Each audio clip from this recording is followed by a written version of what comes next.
Hi everyone! Today's video will deal with a plane crash, which caused 121 victims. The reason why this plane crashed into a mountain is absolutely bizarre, because it's not the classic event linked to a breakdown, an atmospheric event, or even an attack. Follow me to the end. I'm telling you about the tragedy of Flight 522 HELIOS AIRWAYS. On August 14, 2005, a Boeing 737-31S aircraft, registration number 5BDBY, operated by HELIOS Airways, was assigned to the international flight ACY 522. The flight plan called for takeoff at 9:00 local hours from Larnaca Airport in Cyprus, with expected arrival in Athens after about an hour and a half for a short stopover and refueling, and then continuing to Prague. On December 16, 2004, the same aircraft operating flight ACY 535 on the Warsaw-Larnaca route had undergone a rapid decompression, as it was preparing to begin its descent from an altitude of approximately 35,000 feet towards the airport of Cyprus.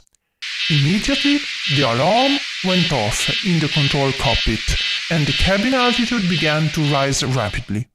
By cabin altitude, we mean that the pressure inside the aircraft was decreasing. You may have heard that modern airliners are pressurized. Well, let's say, when you are flying towards your holiday destination, it is as if you are traveling at about 8,200 feet altitude, even if in reality the plane is at 32,800 feet. In practice, the aircraft is kept at a certain pressure and therefore with an air quality in terms of presence of oxygen by volume that is more than tolerable by the human body. In the aforementioned case, the plane suddenly lost the right pressure and brought itself to the pressure that it is at 34,500 feet. At these heights, the air is less dense, and with each breath, we take in less oxygen and our body goes into hypoxia. In addition, there are also real risks to the integrity of the airplane. There are several catastrophic accidents due to explosive decompression. But that's another story. In fact, in the case of December 16, 2004, the oxygen masks dropped in front of the passengers. And the pilot, with a rapid descent, took the plane to 10,000 feet, managing to land without major problems. The cause of the accident was not clearly identified and was attributed to an electrical malfunction that would have caused the opening of a pressure relief valve or to an inadvertent opening of the rear service door, whose handle would not have been left in the closed position. But let's go back to August. On the night between 13th and 14th August, the plane we mentioned above had flight from London, landing at Larnaca Airport at 4:25 local time. The crew reported a probable defect in the closing of the right rear service door. The seal around the door were frozen, and hard bangs and hisses were heard during the flight. An extraordinary maintenance was immediately activated, and after a visual inspection and a series of door closings and openings which didn't show any irregularities, a pressurization test was carried out on the cabin, setting the pressurization system in manual mode so as to being able to vary the pressure inside the fuselage by acting directly on the outflow valves. This test also revealed no anomalies, so the plane was promoted to the next flight. Unfortunately, the ground engineer who carried out these tests left the pressurization system selector in the manual position instead of the automatic one. In this configuration, the pressure relief valves remain semi-open, preventing the aircraft from being pressurized during ascent. In fact, the aircraft maintenance procedures didn't involve returning the selector to the auto position after the tests. However, in response to this incident and to at least 7 other Boeing 737 events in which pilots took off with the pressurization dial inadvertently left in the manual position, the FAA will issue a directive prescribing in the flight manual that, after normal operations, the pressurization mode selector should be left in the auto position. The commander of the flight, HCY522, was the German Hans-Jürgen Merten, 59 years old, with a flight experience of 16,900 hours, of which 5,500 on Boeing 737s. The first officer was the Cypriot Campos Karalambous, 51 years old, in Helios for 5 years, and with 7,549 flight hours, of which 3,991 out on 737. None of them noticed the manual position on which the selector had been inserted, neither during the pre-flight checks nor during the pre- and post-takeoff checklists. Moreover, the first checklist after takeoff included precisely the control of the pressurization panel. The plane took off with a slight delay at 9:07, following the climb path preset on the onboard computer. At 9:11, the plane was already at 10,000 feet and was about to climb to an altitude of about 20,000 feet. The Nicosia Air Control Center was contacted so that the aircraft could be identified and the cruising altitude communicated, which would have been 34,000 feet. At 9:12, at an altitude of about 12,000 feet, the pressure altitude alarm in the cabin went off. Unable to understand what was happening, 2 minutes later at an altitude of almost 16,000 feet, they contacted the operations center to ask for technical support.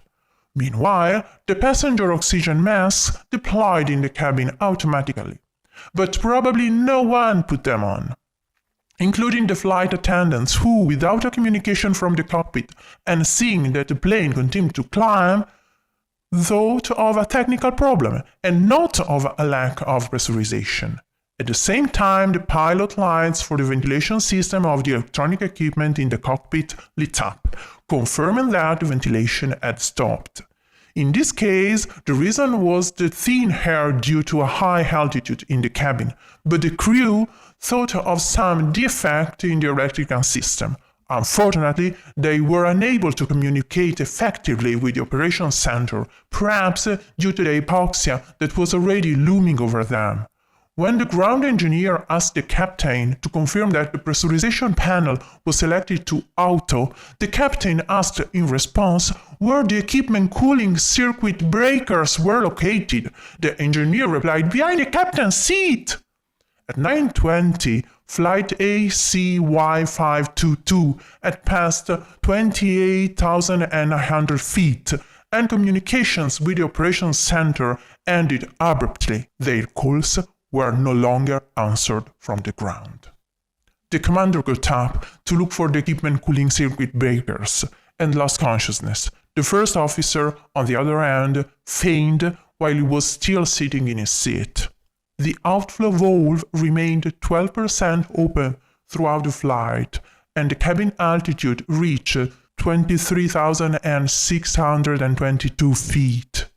The Boeing, programmed with the autopilot, continued to climb to an altitude of 34,000 feet, which was reached 14 minutes after the takeoff.